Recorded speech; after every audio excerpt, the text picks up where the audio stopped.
আল্লাহ বুঝাতে চাইলেন জুমার খুতবা যাতে মিস হয়ে না যায়, এজন্য জুমার খুতবারে যেন তেন মনে করবেন না, এটা ওয়াজিব। জুমার খুতবা ওয়াজিব, শোনা ওয়াজিব, খুতবা দেওয়া ওয়াজিব। এই জন্য রব্বুল আলামিন জোহরের নামাজকে ফরজ করে দিয়েছেন 4 রাকাত।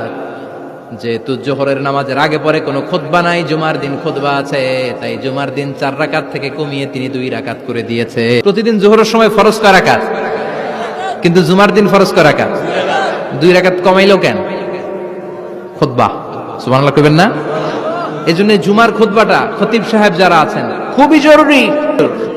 আপনাদের অনেক দায়িত্ব। খতিব যারা, এটা ছোটখাটো কোনো রেসপন্সিবিলিটি নয়, এটা অনেক বড় দায়িত্ব। এজন্য জুমার দিন মানুষকে আপনার শিক্ষিত করতে হবে। এই জুমার খুতবা, জুমার আলোচনার সাথে পৃথিবীর কোনো আলোচনার কোনো মিল নাই, কারণ জুমার আলোচনা সব সময় অন টাইম, একটা নির্ধারিত সময়ে হয়। পৃথিবীর অন্য কোনো আলোচনা নির্ধারিত সময়